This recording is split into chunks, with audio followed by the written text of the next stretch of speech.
Hi everybody, let's talk briefly about the 3 ways that you can use your doTERRA essential oils. So remember that this is just doTERRA oil specific.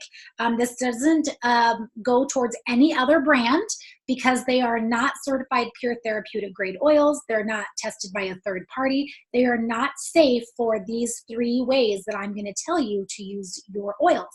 So only listen to me and follow my education if you're using doTERRA essential oils. So the first way, and my favorite way to use oils, is aromatically. So I have a diffuser in every room in my entire house. I also have one in my car. Most diffusers are going to have a water fill line, either a line or a red dot, and you're going to fill your diffuser with just regular tap water to that fill line and then add your oils of choice. You can mix all kinds of different blends together to create the atmosphere that you would like.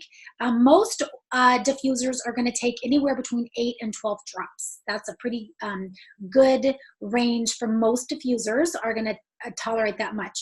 The biggest diffuser that I have is the Paradise diffuser, and I would say that one is the largest, and I would add 15 drops in that one. But for most diffusers that you're going to find, 8 to 12 drops is going to be the right amount. So another way, aromatically, is I like to put them in my palms, especially peppermint, wild orange in the morning, and inhale through my nose deeply. And then I'm always putting oils on my neck and my wrist, so I'm smelling them aromatically all day long. I have a diffuser necklace that has some lava beads on it, so that's my own little personal diffuser that I have with me all day long. So that's my number 1 favorite way to use oils, is getting the aromatic benefits from my oils. So the next way would be internally. So one thing to remember on all of your doTERRA oils, if this oil is safe for you to take internally, it's going to say supplement facts on the bottle. It's also going to say dilute 1 drop in 4 ounces of water. So this is rosemary. It has supplement facts on there. It's perfectly safe for me to take internally in my water, and I do a lot of cooking with oils, so rosemary is great to put like in your beef stew. Wintergreen is not safe for you to take internally, and this one has a larger cap on it, so that's another indicator that you cannot take this internally. But not all oils that are not safe for internal usage will have this different cap. So if you roll the bottle around, it does not say supplement facts on here, and it does not say dilute 1 drop in 4 ounces of water. So I know that this oil is not safe to be taken internally. If you are going to take your oils internally, make sure that you're using glass or stainless steel. Avoid putting them in any plastic. It can actually break down the petrochemicals in the plastic, and then you'll be ingesting that. And one of the main reasons that we're switching over to a more holistic natural lifestyle is we're trying to get rid of toxins and not invite more into our body. Along the lines of cooking, they are going to be very powerful. So a little bit goes a long way. I would suggest doing 1 drop in the beginning and testing to make sure that it's going to be to the potency that you like, because people are really surprised at how little amount of oil it takes when you're cooking in your meals, how flavorful that they're going to be. So start small and then add more as needed. Okay, so the last way that you can use your doTERRA essential oils is going to be topically. And let me remind you, another way that you can do your oils internally is by vegetarian caps in your back office. They're called veggie caps. They're just little vegetarian caps that you would open up and then drop the oils in as needed and then take them internally. Just make sure that you're not letting them sit for longer than about 6 hours, because they will start to disintegrate. So I like to remind people to make it and then take it.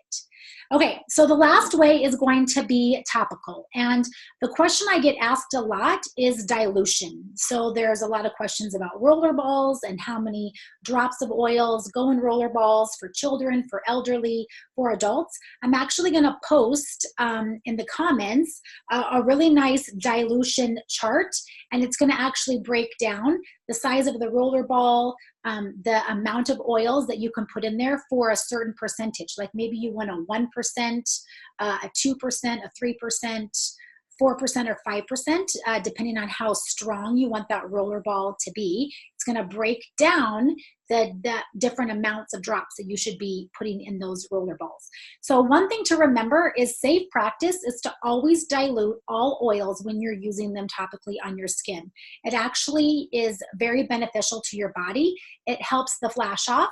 So when you put an oil on topically on your skin, if you have a carrier oil with it, it's actually going to help hold it and let your body absorb it in, and it's not going to evaporate as quickly. So you're not going to be losing some of your oils if you don't put a carrier oil with it. So another great place to start when you're using oils topically is the bottoms of the feet.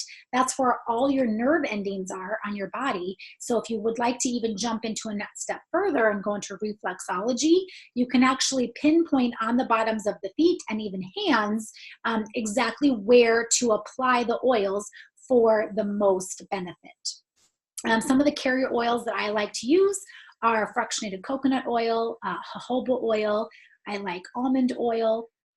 I have heard people that use olive oil. That is not one of my top carrier oils of choice.